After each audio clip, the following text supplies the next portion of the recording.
the latest. Thank you for love and support. I appreciate you all. Some few weeks ago, we heard that the president of the United States of America, Donald Trump, has decided to stop the aid that they give to us called the USAID. He said he has cut it. And African leaders, we know some are happy, some are sad, and even not only Africa, but the developing countries. Those who really know what goes into the USAID are happy that this thing has been scrapped off. And those who are also benefiting from it are not happy that this thing has been taken off. Dr. Arikana has also come out with some dark secrets that the USAID was doing in the guise of helping people. According to what we know, the USAID is there to help in education, in health, and in so many other aspects. And she was telling us that these people, wherever they've been to, when we take education, for instance, has any education improved all the countries that the USAID has been there and was helping? No. We take health, is the same situation, that all the developing countries that these people said that they were going to be there to help improve the health situation has not also improved. So that this organization that we know it to be USAID that has been there projecting itself that is there to help the people is actually not the case. And I've also posted a video about one Republican also coming out to give us some of the things that this organization was doing, and that was the reason to which Donald Trump decided to cut it. So this organization has been projected in a way of helping people, but according to Dr. Arikana, that is not the situation. What is happening underground is not what is on the surface. And there are a lot of money that are going into the USAID, but at the end of the day, it's just a fraction, a lot of fraction of it that is given out to the people. And that we, the Africans, are used as guinea pigs. This organization that is there in the name of helping people to curb the spread of the HIV virus, for instance, we saw that according to her in South Africa, when they got there, they were rather using the people as guinea pigs, and that was the reason to which the virus spread very easily in South Africa, because they were injecting the people with the virus itself instead of protecting them. Let me just ask you, if I look through the USAID programs, some of which have been cut off, in Congo, there's an aid group, Action Against Hunger. This is they're treating tens of thousands of malnourished children. In Ethiopia, food assistance stopped for more than 1 million people, as we've seen these AID cuts go into force, really across the board with very, very few waivers.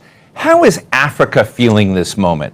Do you see this as a story of tragedy, or is there something else that we need to be looking at? I think there's something else we need to be looking at. There is need for readjustments. There is need for realignment. We need to understand the real reason why USAID is in Africa. And not just USAID, but other NGOs. You look at DFID, which is the British equivalent, and many other smaller ones. Their sole purpose was to act as if they're coming to rescue Africa.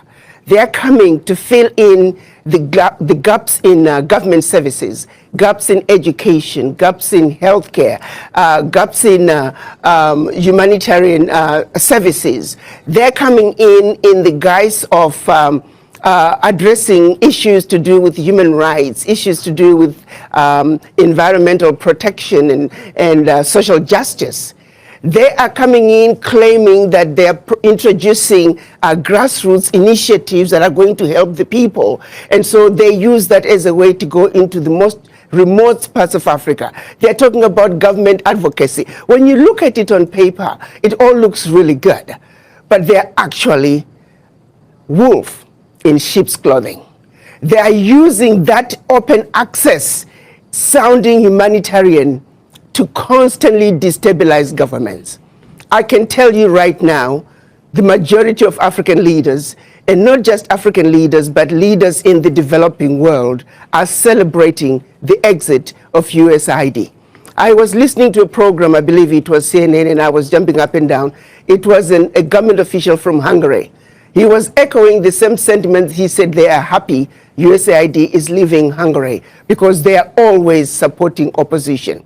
Their form of government advocacy is supporting whoever can keep the government in a turmoil. So, Ambassador, let me just jump in here for you. This is a message that I don't think many Americans hear. I think many Americans believe, not all of them, but many of them believe that AID was essentially set up for philanthropic reasons, for dealing with the HIV/AIDS crisis, dealing with the various instabilities in the region, dealing with infrastructure deficits. But you're saying that there was something else as part of that package, meddling. A major meddling agenda. Major meddling agenda.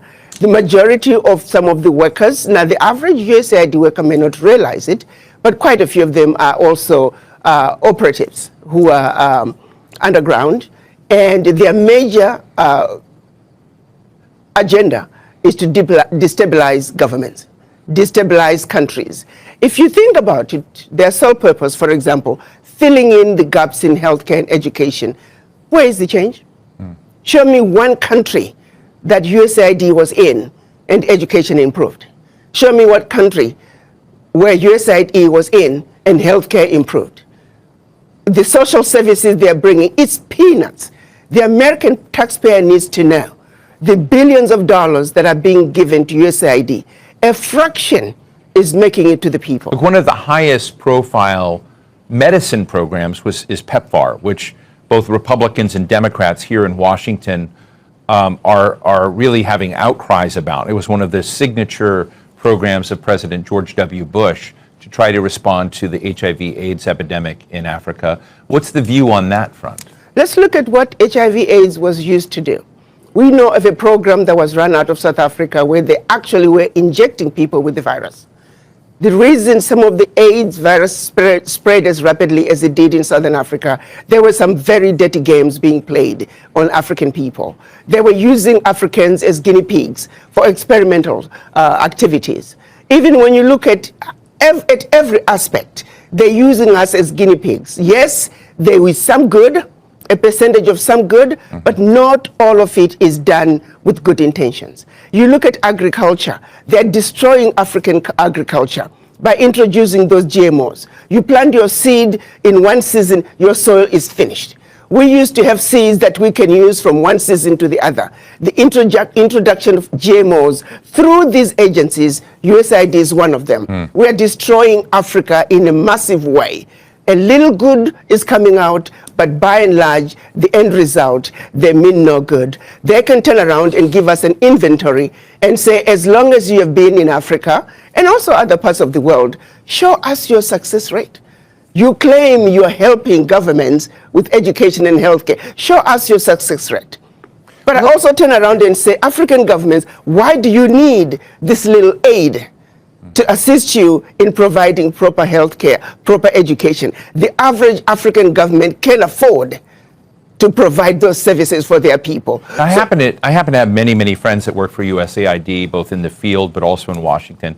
And I have to tell you, I know that they believe that they're doing good, that they're trying to move the needle for those that are in desperate situation and desperate conditions. I think it's very interesting to raise the question of what the other political purposes are. But as you sort of look at the scene now, the French are very big in aid programs. As you mentioned, the British.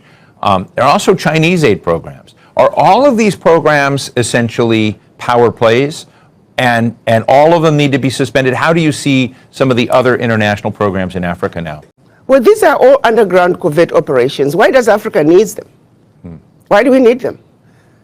Africa has been the provider. If you look at Europe, Europe cannot survive without Africa. One situation that people don't realize, post-World War, when the US came up with the Marshall Plan, what they don't tell you is that the contribution through exploitation of African minerals was actually the biggest funder of the European Recovery Plan, ERP, aka the Marshall Plan.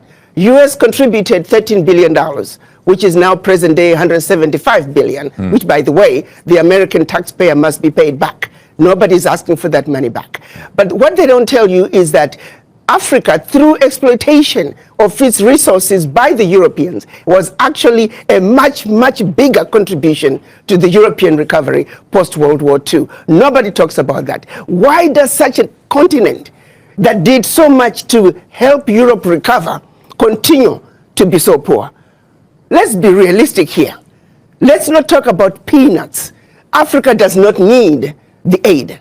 What we need is for those who are exploiting Africa to stop. Africa has everything it needs. If Africa could have contributed as much as it did to the recovery of Europe post-World War II, why wasn't Africa equally developed? So what happens next, Arikana? You and I have talked about this before, and the exploitation of minerals, of uranium, of cobalt, of nickel, etc., and many other rare earths, which is apparently very much on President Trump's mind, right, because we see the negotiation for rare earths with Ukraine. But you and I have talked about the artificially low prices and the fact that many economies in Africa don't participate in the gains and growth of the exploitation of those resources. What happens now when these aid programs are withdrawing? Does the social contract between American mining operations or other global mining operations, does it give an opportunity for the power dynamic to shift and change, and what will that look like? I think this is a wake-up call for the African leaders. To the same extent that President Trump is saying USA first, African leaders must also say Africa first. This is a wake-up call to the African leaders to take inventory of what is really happening in their countries. Do they really need the peanuts that are coming in as aid? What is really going out? If I may use the example of what happened in Niger, when the government decided they were going to take over the mining of their uranium. The French companies that were mining the uranium were paying the government 80 cents a kilo for the uranium, and then turning around and selling the uranium to the rest of the world at 200 euros a kilo. So that one move from the Nigerian government to say we are now going to take ownership of our own uranium, they went from realizing about $1 billion in uranium resources to over 300 billion a year. Do you realize what I'm talking about? No amount of NGO could bring that kind of money. And this is only one mineral. Now imagine the country taking inventory of all their minerals and benefiting from their natural resources like the rest of the countries in the Western world. That is what African leaders need to look at. Do you see that in the horizon of African leaders right now? Do you see them? Who do you see as the standout winners of that kind of change? And who do you think is still chasing AID contracts? Let me tell you, we need to look at what's happening in Burkina Faso, Niger, and Mali. President Traoré is standing up. He is saying the natural resources in Burkina Faso, they belong to the people of Burkina Faso. Niger is doing the same thing. Mali is doing the same thing. Every leader must look at what's happening in the Sahel nations to say, like anybody else, you must take care of your people. You have your natural resources.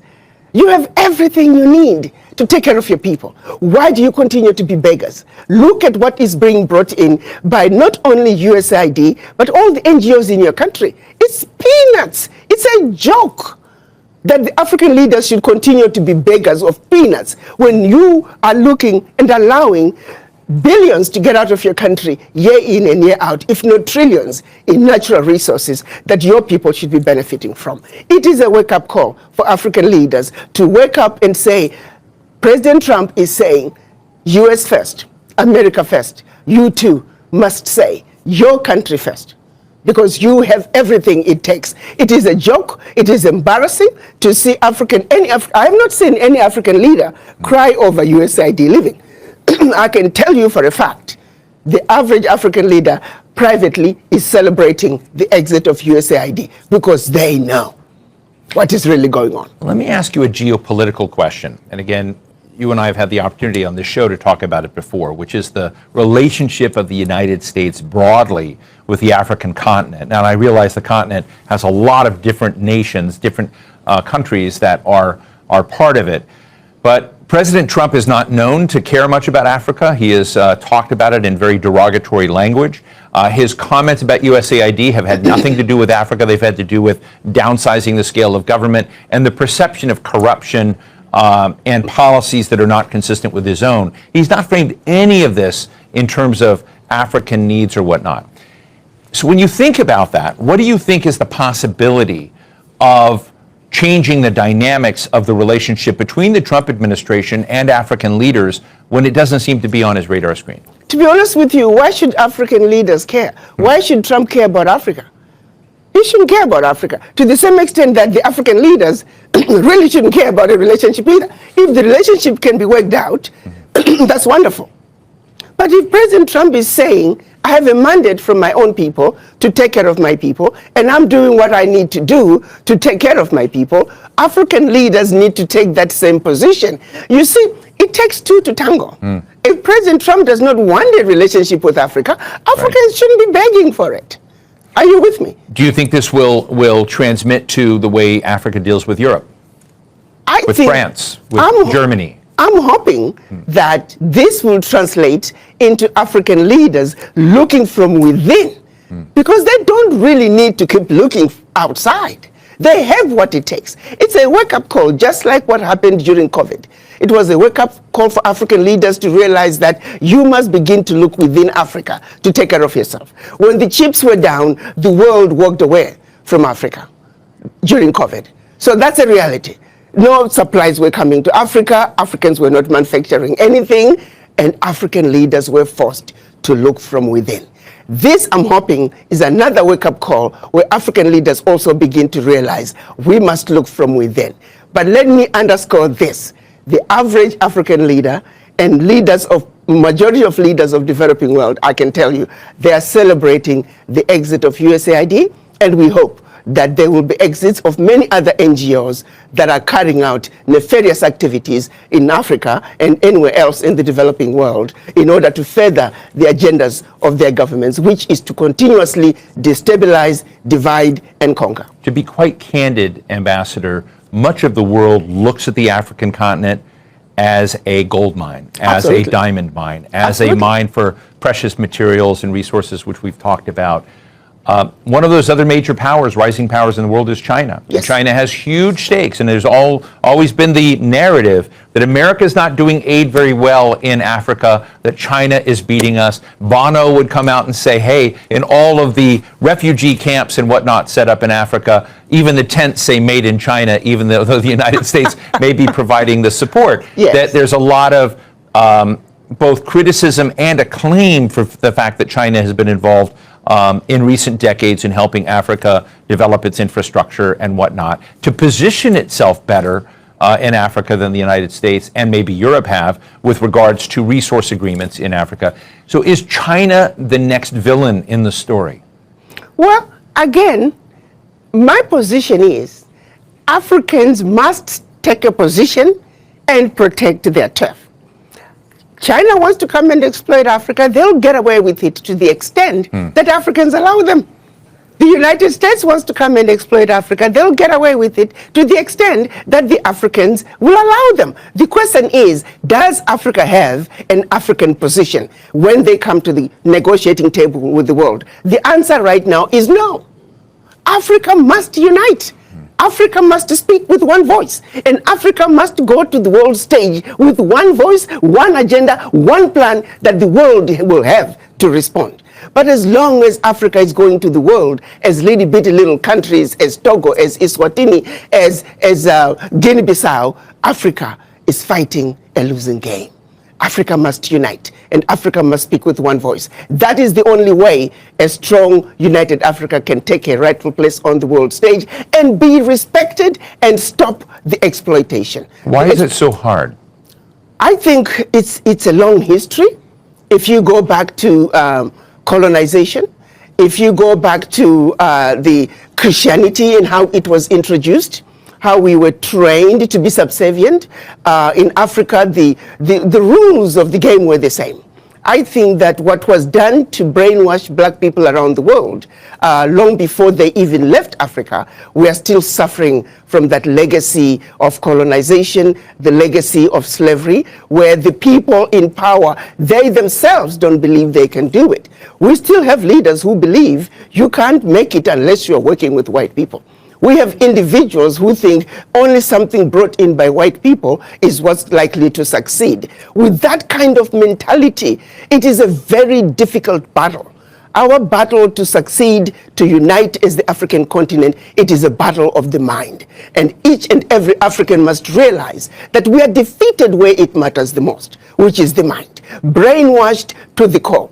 Brainwashed to not to believe in ourselves and what we can do as individuals. Wherein lies the problem. I won't call them nationalists, but our continentalists are those that are trying to, as you say, take stock of their situation and raise up Africa and their nations by their own bootstraps to be less dependent on external countries and investment and aid.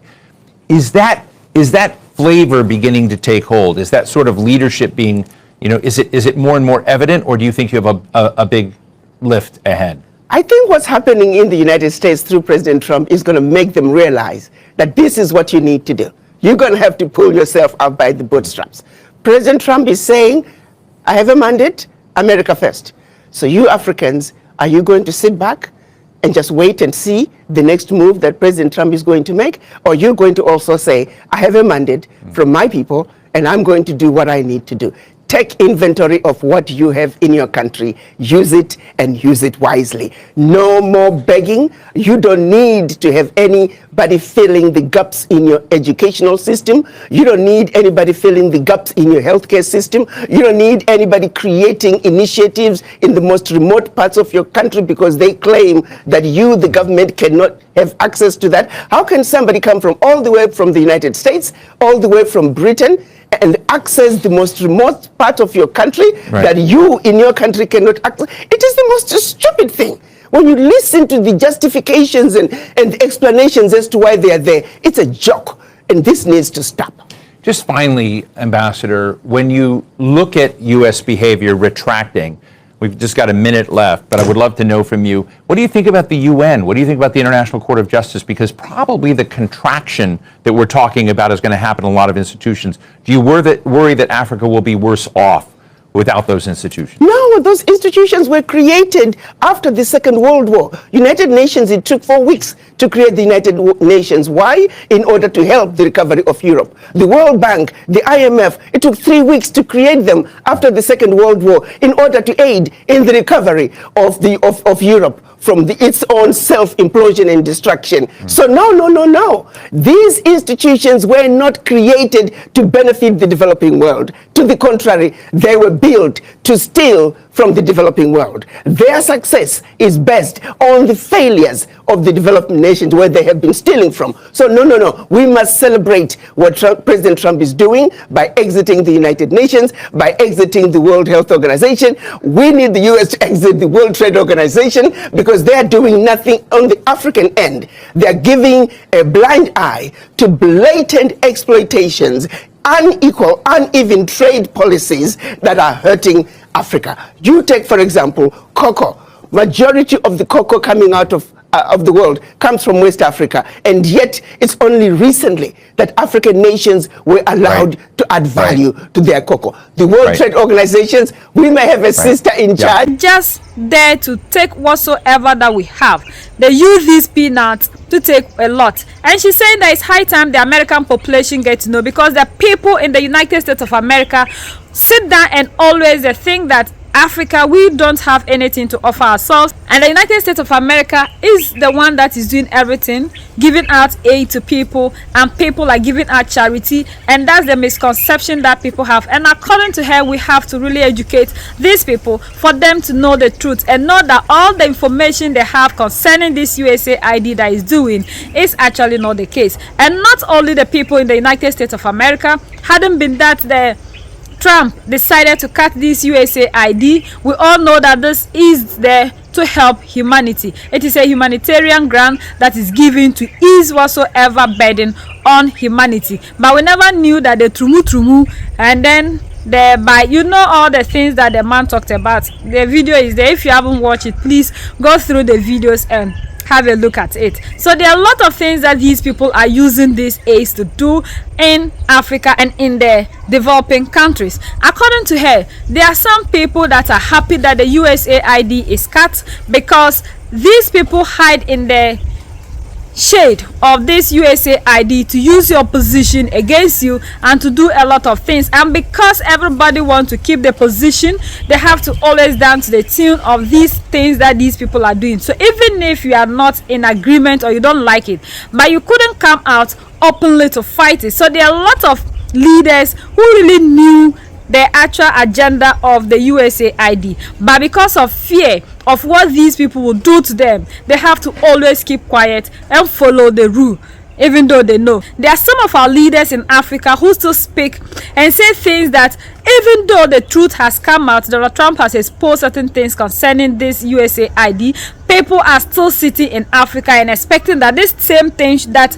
is not good must continue to happen. So if all these things are out and people are still yearning for it, that should tell you that these are the ones that are always looking for what they'll make out of whatever the situation might be, and not what is of the general welfare of the people. So this is amazing that we are having people who are coming out to give us more information concerning the USAID, so that we, those who have little knowledge and we sit here and all we do is cry that this USAID has been cut off, we'll get a better understanding, especially those in the United States of America, because I know that Africa, most of us have heard, and we are also happy that this thing has been taken off, because if they are going to use it to destroy us and to be taking the mineral resources out of Africa, then it's better they keep their thing. After all, if it is the food, we have the land to cultivate it. If it is the medications, we have our beautiful herbs that are chemical free, that when you take them, nothing will happen to you. And the African herb is the one that will give you the cure. It will cure the root cause of it, not the chemically made ones that when you take that will damage your liver, your kidney, your other organs. You know, you take one for headache and it's giving you stomach, it's giving you running noses. The African medication is not like that. And even if it is education, the African way of education is superb. Our forefathers gave us a very beautiful education, and these people came and made sure that they destroyed it. Learning somebody's language and being able to speak somebody's language doesn't mean education, and that is the reason to which we are only there naming the parts of animals and not being able to use the knowledge that we've acquired in real life situations when we are faced with real life problems. We can do it. Africa can unite. It is you and I that can make it happen. Our strength lies in our unity. United we stand, divided we fall, and united we keep standing forever and ever. The greatest enemy of the African is mental slavery. So let's decolonize ourselves from mental slavery. Let's keep sharing to educate our brothers and sisters. Together we make Africa great for ourselves and the next generations that are going to come. So that's the latest around the world and in the United States of America.